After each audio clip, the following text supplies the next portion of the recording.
India के लोग हर साल रोते हैं कि इंडिया डेवलप नहीं हो रहा है। सरकारी अस्पताल में अगर आप चले जाइए, वहां पर आपको पुरानी जर्जर बिल्डिंग मिलेंगी। लेकिन क्या आप लोगों ने खुद से ये कभी सवाल पूछा है कि क्या आप उस डेवलपमेंट के लायक भी हैं? सरकार ने आपको वर्ल्ड क्लास हॉस्पिटल्स दिए, लेकिन आप लोगों ने उसे 2 दिन में कचरे का पहाड़ बना दिया। हम लोग मॉडर्न इंफ्रास्ट्रक्चर तो मांगते हैं, लेकिन जब मिलता है तो हमें उसकी कदर नहीं होती है।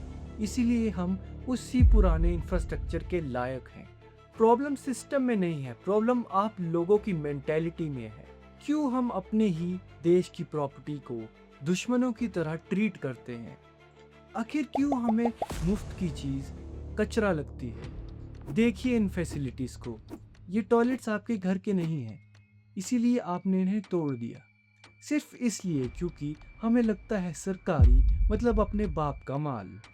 हम फैसिलिटीज़ को यूज़ नहीं करते, हम उनका शोषण करते हैं। फिर वही लोग सोशल मीडिया पर बैठ के रोते हैं कि इंडिया में फैसिलिटीज़ नहीं है। डस्टबिन्स खाली हैं लेकिन ज़मीनें कचरे से भरी हुई हैं। वॉशरूम्स नए हैं लेकिन फिटिंग्स टूटी हुई हैं। हम लोग डिमांड तो टॉप क्लास इंफ्रास्ट्रक्चर की करते हैं, लेकिन ट्रीट उन्हें कचरे की तरह करते हैं। नए वॉशरूम्स के नलके उखाड़ लिए जाते हैं, फ्लश हैंडल्स तोड़ दिए जाते हैं और दीवारों पर पान की पिचकारियों से आर्ट बनाया जाता है। सरकार ने हमें बैठने के लिए बेंचेस दिए, लेकिन हमने उन्हें कुरेज कर बैठने लायक नहीं छोड़ा। लिफ्ट्स नहीं है लेकिन उनके बटन्स को ऐसे दबाया जाता है कि कोई अपना गुस्सा निकाल रहा हो। तो ये गंदा सिविक सेंस कहाँ से आता है? इसका राज हमारी जेब में छुपा है। इंडिया में सिर्फ 2 से 3% लोग डायरेक्ट टैक्स देते हैं। जो मिडिल क्लास टैक्स पेयर है, उसके दिमाग में एक कैलकुलेशन चलती रहती है, मेरी सैलरी से टैक्स कटा है तो इस हॉस्पिटल की एक एक ईंट मेरे पैसे से आई है, इसलिए वो उसे अपना समझता है और उसकी केयर करता है। लेकिन हॉस्पिटल में आने वाली वो भीड़ जो कभी डायरेक्ट टैक्स नहीं देती है, उसके लिए ये सब मुफ्त है या उनके बाप का माल है। उन्हें लगता है ये सरकार ने अपने पैसों से बनाया है। जब तक आपकी जेब से पैसा टैक्स के रूप में नहीं निकलेगा तो आपकी ओनरशिप जीरो ही रहेगी। जब इन्वेस्टमेंट जीरो है तो फिक्र भी जीरो रहेगी। कई लोग हॉस्पिटल्स में पेशेंट्स बन के नहीं, पैरासाइट्स बनकर जाते हैं, जो बनी बनाई अच्छी फैसिलिटीज को खत्म कर देते हैं। इसका हल सिर्फ सफाई अभियान या फाइन्स लगाना नहीं है, इसका असली हल है यूनिवर्सल डायरेक्ट टैक्स कलेक्शन।